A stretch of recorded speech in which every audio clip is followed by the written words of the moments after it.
What is going on, everybody? Welcome back to another special E3 Summer Game Fest Burnout Brighter special episode. This episode is going to be entirely about B.ARK. We got to see B.ARK behind closed doors. It is a new shoot 'em up, side-scrolling shoot 'em up coming from Tic Toc Studios, which are both the developer and the publisher. The game basically looks like a Saturday morning cartoon, but in shoot 'em up form. Destiny, tell me a little bit about the look and feel of the game. What did we get to see?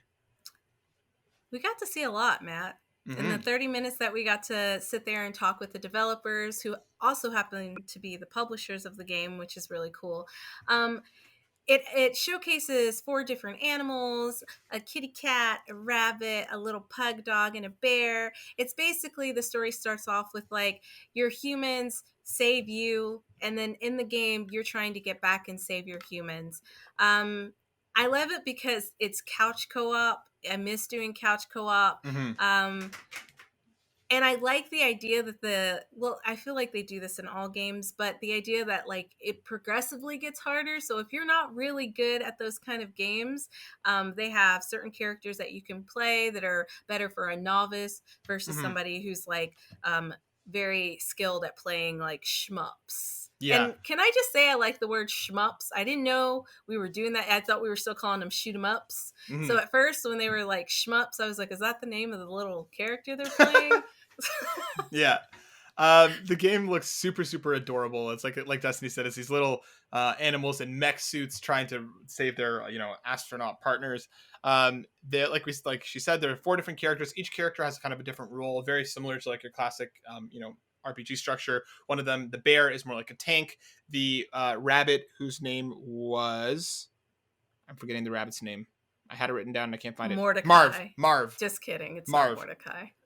Marv the bunny has like homing shots, so no matter where you're shooting, some of the shots will connect with the enemy. So a lot of things, something that they talked about a lot is because shmups are generally known to be quite difficult. They kind of have like a high barrier to entry. There's a lot going on the screen, so players who aren't used to those kinds of games can get kind of lost in the shuffle. They're doing a lot to make that game accessible if you're not used to playing that kind of game. If you're playing co-op and the character and your friend or partner dies, you can go retrieve them and collect them, and they kind of come back to your to a sidecar form where they're still able to shoot as they kind of recharge and then come back at full strength. So it helps a lot of newer players kind of get used to it. They talked a lot about how they're focusing on making, especially in the early levels, the backgrounds nice and clean so you don't kind of get lost in the shuffle. But the game will ramp up as things go. The characters just look adorable.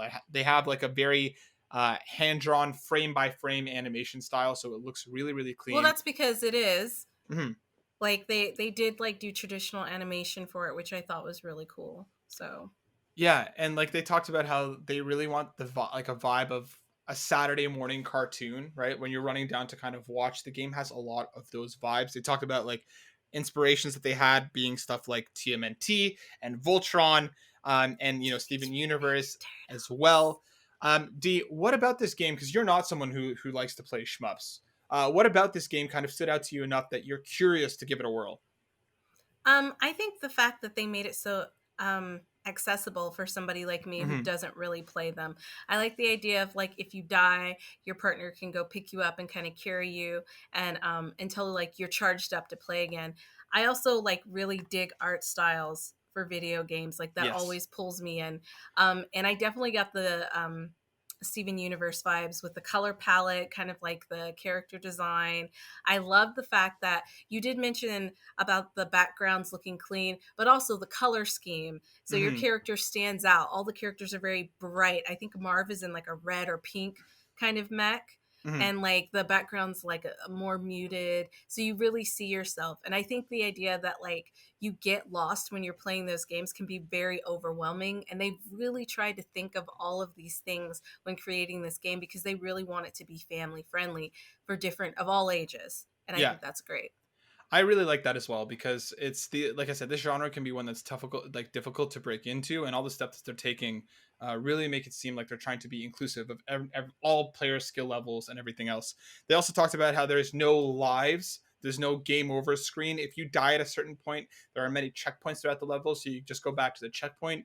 No death screens or anything. You can just try again. They really want you to learn how to kind of beat that section. If it's something that's giving you trouble, it's something that you can go over and over again until you kind of figure it out without having to redo the whole level, without having to kind of restart at the beginning. Um, Yeah. which is great. They have like a progressive level system, so as you go through a level and you do well, your character will level up more and more and have stronger abilities and stronger shots. If you get hit, your level goes back down. Something that I found really really cool is in the co-op mode and in some levels in the single player, you'll be able to kind of fuse together and like run like this massive ultimate attacks with your friends, almost like a Megazord Like style. Power Rangers. Yeah, what did you think about that mechanic, Destiny? Because I think it sounds really cool.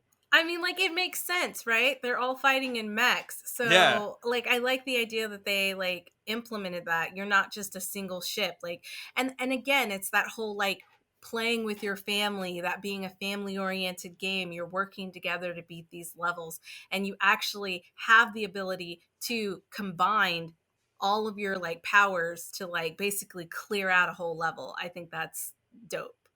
yeah, I think it's really, really cool. So the four characters that they talked about, Barker is the dog. He has like a crab buddy machine gun that kind of floats around with him and helps deal damage. Bear is the more tank. He has different shields that they can use to kind of, protect the rest of the team. Um, Felicity is the kitty. She is a glass cannon, very DPS focused, does a lot of damage, but doesn't have a lot of health. And Marv, which was the bunny, which is the most accessible character out of the four, that a lot of their shots also User home. friendly. Yeah. A lot of their shots home in, so they don't do a lot of damage, but you can focus more on making sure you're staying alive while dealing damage rather than just focusing on, getting those shots in. Basically a support character is what I would, but it's what I would call Marv. Yeah, very much. And they did mention that there might be some sort of secret character, but they didn't tell us anything more than that. So I'm very Right. curious to see what that is. But I think the game looks absolutely adorable. It's coming to Switch and to Steam. Destiny, give me some final thoughts about Bark. I think if you have kids, if you are a parent who enjoys gaming, this is definitely a game that you want to pick up. You need to wish list it because Mm-hmm. that always helps the developers. But yeah, I really think if you're a gamer and you want something that your kids can enjoy playing too, like aesthetically, it's pleasing for young children. If you're an animal lover, you might like it too, just because Mm-hmm. when they were talking about creating it, they were like, we all have our own pets. We're all like pet lovers. So we just kind of wanted to like do some, it was a no brainer for them. So yeah, I think it's a great game. I think it's very family friendly. And I think you should wishlist it as soon as you check it out. Yeah, I agree. The first thing that grabbed me about that game is that art style. It really does look like a Saturday morning cartoon, which like I love that aesthetic. I love how animated a lot of the enemies are too. They talked a lot about how much work they put into the character animations. It just looks like a lot of fun, and especially for players who might be new to the genre, or like Destiny said, if you're playing with kids, there's a lot of accessibility measures there to make sure that you're going to have a fun, fantastic time flying through space in your mechs, just destroying enemies. So I'm excited for Bark. Like Destiny said, please wishlist it. It helps the developers a lot. We still don't have a release date just yet, but they did say that it is coming soon to Switch into Steam. So make sure you go check it out. Also, the thing that we didn't mention very quickly, they have the animated intro trailer on YouTube up. Oh yeah. Yeah, and It you might need some tissues. yeah, it's adorable, but also like just pulling on my Touch it, heartstrings. yeah, definitely touches you. Yeah, so go check that out as well because it is beautifully done and really sets the tone for the game well. Bark, coming from Tic Toc Studios, will be out soon. Go wishlist, check it out. It looks awesome. For Destiny and I at Team Burnout, we thank you so much for watching it. Make sure you also go check out all our other previews for a bunch of other games all over our YouTube channel, so go check that out. We love you all very, very much. Peace out. Deuces.